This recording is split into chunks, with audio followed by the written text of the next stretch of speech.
கடந்த ஆண்டு வடகிழக்கு பருவமழையின் இறுதிக்கட்டத்தில் பெய்த மழையாலும் வெள்ளத்தாலும் கடுமையாக பாதிக்கப்பட்டவை சென்னை, காஞ்சிபுரம், திருவள்ளூர் மற்றும் கடலூர் ஆகிய மாவட்டங்கள். இந்த மாவட்டங்களில் இந்த ஆண்டு பருவமழையை எதிர்கொள்ள செய்யப்பட்டுள்ள ஏற்பாடுகள் குறித்து பார்க்கலாம். மாநகரம் முழுவதும் வெள்ளத்தில் மிதந்த அந்த மழைக்காலத்தை சென்னை மக்கள் இன்னமும் மறக்கவில்லை. 10 நிமிடம் தொடர்ந்து மழை பெய்தாலே அச்சப்படும் சூழலை உண்டாக்கி இருக்கிறது அந்த மழை. இதையடுத்து தற்போது தொடங்கியுள்ள பருவமழையை முன்னிட்டு தமிழக அரசு விரிவான ஆய்வுக் கூட்டங்களை அண்மையில் நடத்தியது. நகராட்சி நிர்வாகம் மற்றும் ஊரக வளர்ச்சி மற்றும் வருவாய்த்துறை உள்ளிட்ட அமைச்சர்கள் இணைந்து நடத்திய இந்த ஆய்வில் சென்னையில் வடகிழக்கு பருவமழையால் நீர் தேங்கிய 859 இடங்களில் 306 இடங்கள் நீண்ட நேரம் நீர் தேங்கும் இடங்களாக அடையாளம் காணப்பட்டுள்ளன. இவற்றில் 115 இடங்களில் தூர்வாரும் பணியும் 52 இடங்களில் விடுபட்ட இணைப்பு கால்வாய் கட்டும் பணியும் மேற்கொள்ள நடவடிக்கை எடுக்கப்பட்டுள்ளதாக தெரிவிக்கப்பட்டுள்ளது. மேலும் மழைநீர் வடிகால்வாய் பணிகளை மேற்கொள்ளவும் நடவடிக்கை எடுக்கப்பட்டுள்ளதாக அரசு தரப்பில் தெரிவிக்கப்பட்டுள்ளது. மாநில பேரிடர் மேலாண்மை நிதியின் மூலம் 18 கோடி ரூபாய் மதிப்பீட்டில் மழைநீர் வடிகால்வாய்கள் தூர்வாரப்பட்டுள்ளதாகவும் பெரும்பாலான பணிகள் முடிவுறும் நிலையில் உள்ளதாகவும் கூறப்பட்டுள்ளது. மழைக்காலங்களில் போக்குவரத்து நெரிசல் ஏற்படும் இடங்களை கண்டறிந்து முன்னெச்சரிக்கை நடவடிக்கை மேற்கொள்ளப்பட்டுள்ளதாகவும் 16 சுரங்கப்பாதைகளில் தேங்கும் நீரை அகற்ற உயர் அழுத்த மின் மோட்டார்கள் தயார் நிலையில் உள்ளதாக கூறுகிறது தமிழக அரசு. அடையாறு, கூவம், எண்ணூர் முகத்துவாரங்கள் தூர்வாரி தயார்படுத்தப்பட்டுள்ளதாக தெரிவிக்கப்பட்டுள்ளது. காஞ்சிபுரம் மாவட்டத்தில் கடந்த ஆண்டு பருவமழையின் போது எளிதில் பாதிக்கப்பட்ட 102 பகுதிகள் அடையாளம் காணப்பட்டு அங்கு முன்னெச்சரிக்கை நடவடிக்கைகள் எடுக்கப்பட்டுள்ளதாக மாவட்ட ஆட்சியர் கஜலட்சுமி தெரிவித்துள்ளார்.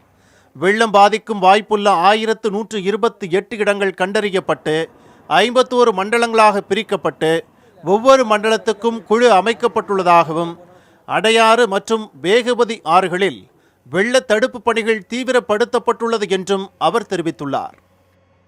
அடையாற்றின் கிளை நதிகளான ஆதனூர் வடிகால், ஒரத்தூர் மடுவு, மணிமங்கலம் கால்வாய், மலைப்பட்டு சோமங்கலம் கால்வாய்கள், பாப்பான் கால்வாய் மற்றும் திருநீர்மலை நாட்டுக்கால்வாய் என அனைத்து வெள்ள நீர் வடிகால்வாய்களும் தற்போது நீர் தாவரங்களை அகற்றி 27 கிலோமீட்டர் நீளத்துக்கு தூர்வாரப்பட்டும் பல்வேறு இடங்களில் அகலப்படுத்தப்பட்டும் வருகின்றது.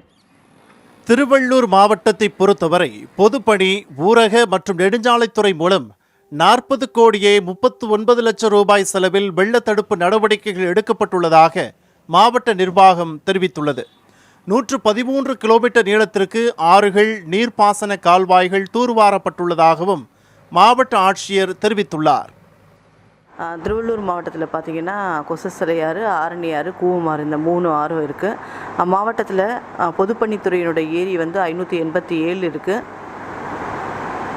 அண்ட் ஊரக வளர்ச்சித்துறையினுடைய ஏரிகள் வந்து 647 இருக்குது. குளங்கள் வந்து கிட்டத்தட்ட 3015 இருக்குது. இது அத்தனையுமே வந்து கடந்த காலத்தில், அதாவது போன்ற வருடம் சேதமடைந்த 224 ஏரிகளுமே தற்போது வந்து தற்காலிகமாகவும் பர்மனெண்ட்டாகவும் வந்து சீரமைக்கப்பட்டுள்ளது.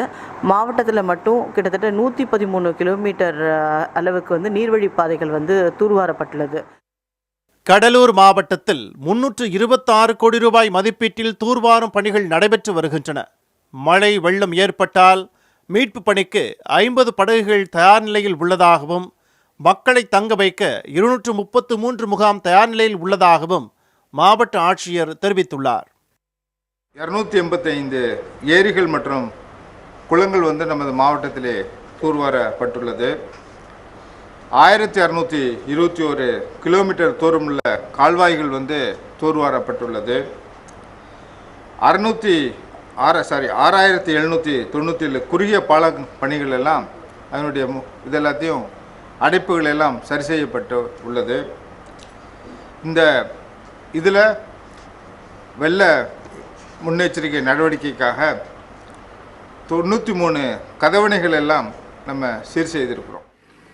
மொத்தத்தில் பருவமழை வெள்ளத்தால் அதிகம் பாதித்த பகுதிகளில் தகுந்த முன்னேற்பாடுகளும் முன்னெச்சரிக்கை நடவடிக்கைகளும் மேற்கொள்ளப்பட்டுள்ளதாக அரசு தரப்பில் தெரிவிக்கப்பட்டுள்ளது. புதிய தலைமுறைக்காக செய்தியாளர்கள் பிரசன்ன வெங்கடேசன், எழில் மற்றும் ஸ்ரீதர்.